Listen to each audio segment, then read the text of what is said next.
All right, let's dive into one of the biggest rivalries in all of sports, huh?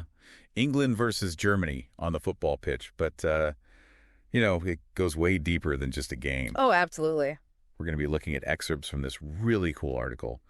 Really gets to the heart of it all. Fantastic. So if you're into sports rivalries, the history behind them, or just want to understand what all the hype's about, you're in for a treat. What's really amazing is just how much this rivalry captures the imagination. It goes beyond just sports, you know? Yeah, okay, so let's unpack that. Oh. What makes this rivalry so different, so much bigger?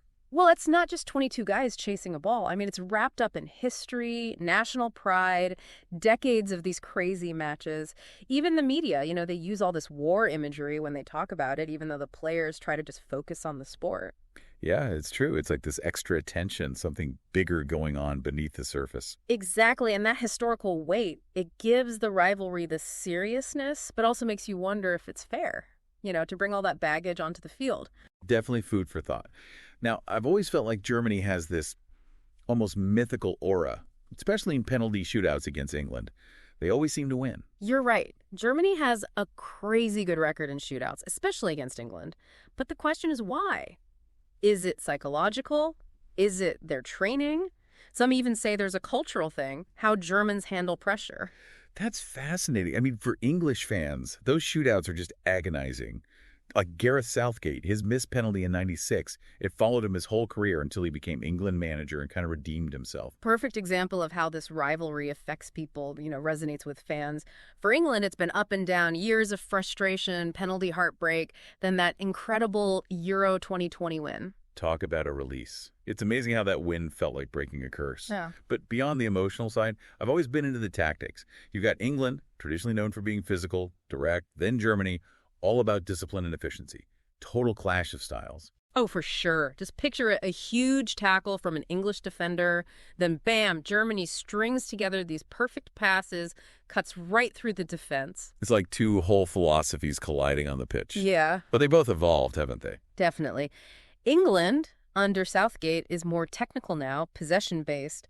Germany's added high-pressing, quick transitions. It's really cool how they've modernized their play. So we've got this heavy history, emotional roller coaster, these tactical battles. Mm-hmm. But ultimately it comes down to the players on the field, right? And both teams have some serious talent. Oh, yeah. We're talking some of the most gifted players in the world, guys who can change the entire game in a moment. For those who don't follow football religiously, who are the big names to watch? The stars of the show. Well, for England, you got to start with Harry Kane, the captain. He's a world-class striker, goal machine. But he's not just a scorer. He creates for his teammates, too. And there's Jude Bellingham, right? So young, but so skilled and composed. It's unreal. Energy, vision, amazing technique. He's already key for both club and country. People are comparing him to some of the all-time greats. And can't forget Raheem Sterling. Electric speed. Always seems to score those crucial goals. Yeah, his pace and directness are a constant threat. Nightmare for defenses to deal with. Switching to Germany, got to start with Manuel Neuer in goal. What a legend. Oh, for sure. One of the best for over a decade. Incredible reflexes. But he can also play with his feet, start attacks from the back.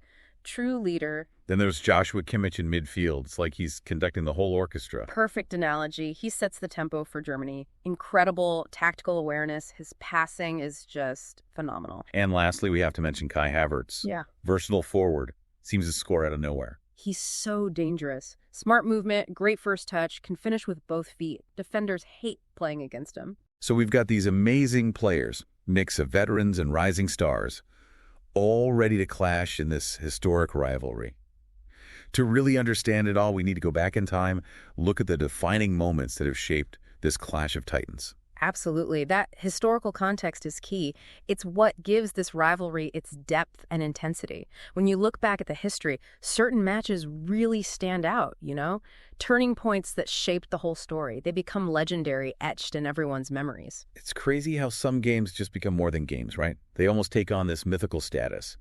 What are some of those defining matches that you think have really shaped this rivalry? Well, one that jumps out immediately is the 1966 World Cup final at Wembley, England versus West Germany. People still debate that match to this day. The 66 final. That's the one with the controversial goal from Jeff Hurst, right? Whether they crossed the line or not, still argued about today. Exactly.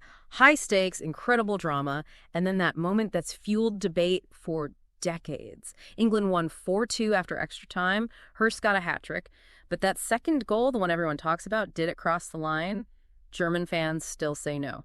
Yeah, the grainy footage, the arguments, it all adds to the legend. It shows how one single moment can become so huge in a rivalry like this. And it gave England their only World Cup win, adding another layer to the whole thing. Then, fast forward to 1990, the World Cup semifinal in Italy. Another one that went down to the wire. And that one ended in a penalty shootout, didn't it? It did. After a 1-1 draw, they went to penalties, and West Germany won. Heartbreak for England. And it kind of marked the beginning of this recurring nightmare for English fans, losing to Germany on penalties. Oh, those shootouts. It's like a collective trauma for English supporters. But the 90 match wasn't just about the result. It showed a key difference in how they approached the game. Germany, under so much pressure, they were just ice cold, clinical in the shootout. It seemed like they had a mental edge, a resilience that England didn't have back then. You can almost track the evolution of the rivalry through these key matches, right? You see patterns, strengths, and weaknesses. Absolutely.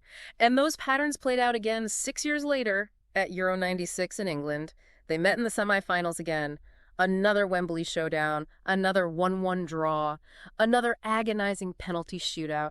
And it was Gareth Southgate who missed the crucial penalty, haunted him for years. Southgate's story is just wild, though. Penalty villain to leading England to a major tournament final as manager. What a turnaround. Yeah, it shows how things come full circle in this rivalry, how the narratives shift over time. But we can't forget a moment of triumph for England. The 2001 World Cup qualifier in Munich. Oh yeah, the 5-1 demolition. Michael Owen with a hat-trick. What a statement. A rare display of English dominance in this rivalry showed what they were capable of. And then, of course, we have to talk about the latest chapter, Euro 2020. England finally broke their knockout stage curse against Germany, winning 2-0 at Wembley in the round of 16. Massive win for England. Felt like a changing of the guard, a moment of liberation from all that history. Goals from Sterling and Kane sent England through and just ignited this wave of euphoria. I remember watching that match. It really felt like a huge shift in the rivalry. Yeah. Like England finally exercised their German demons. These historic matches, all the drama and significance, they shape the whole narrative. They give context to every new encounter. It's like each generation of players inherits the legacy, carries that weight on their shoulders. And for the fans, it's this shared experience that crosses generations, a common thread through the highs and lows. More than just a game, right? It's a story that unfolds over decades, a tapestry of brilliance, despair, everything. And that leads us to today. Those historic clashes set the stage for where we are now. So let's look at how both teams are shaping up, their recent form, and what the future might hold for this amazing rivalry. It feels like both England and Germany are at this really interesting point, kind of at a crossroads. Yeah. Both in transition, makes predicting the future of this rivalry even harder, even more fun. Yeah, you're right. England's on this high after the World Cup and Euro finals. Young, energetic team, tons of talent, real ambition. Feels like they're on the edge of something big. And you can feel that energy from the fans, too. They're starting to dream again, believing this could be the generation to bring home a trophy. It's been a long time coming, but yeah, there's real hope around English football right now. But on the other hand, Germany, always a powerhouse. They're kind of rebuilding. Yeah, the 2022 World Cup wasn't great for them, but you can never write them off, right? They've got that history, that winning mentality. Exactly. They're in transition, but still a force. They're searching for that consistency, that spark that's made them champions. It's fascinating, right? England rising, full of confidence, and Germany fighting to get back on top. So what does this all mean for the rivalry? What can we expect when they meet in the coming years? I think it's going to be something special. The next chapter, it's going to be thrilling. We've seen the tactical changes, the young stars, a renewed sense of purpose. All signs point to some epic matches. I can just imagine it the next time they clash. The energy, the tension, the roar of the crowd. Yeah, clash of styles, battle of wills, the whole football world will be watching. Who knows? Maybe even another penalty shootout. Another chapter in this crazy history. One thing's for sure, this rivalry is far from over. It keeps evolving, keeps us hooked, reminds us why we love this game. So as we wrap up, let's take a minute to think about what we've covered. We've looked at the history, the emotional roller coaster, the tactics, the amazing players. But here's a final thought. As both teams aim for glory, who'll shape the next chapter?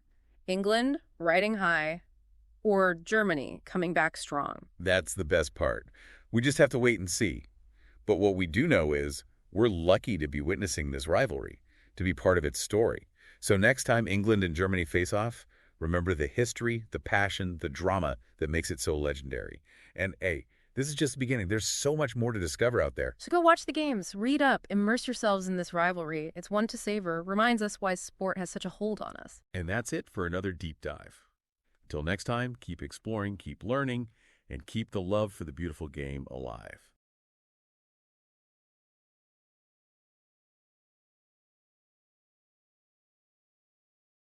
Today is your lucky day. Today is the day that our $3 website works for you, paying you directly to your PayPal daily. Imagine $3 ongoing continuous payments to your PayPal account. Imagine falling asleep and waking up to $300 in your PayPal account. How would this make you feel? How could this help you? What bills could you pay? What kind of fun could you have? What does that retirement look like now? All for a one-time payment of $3. This website is DFY done for you, fully built and completely hosted, and never stops collecting payments for you.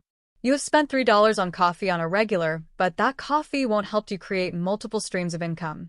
Click the link below.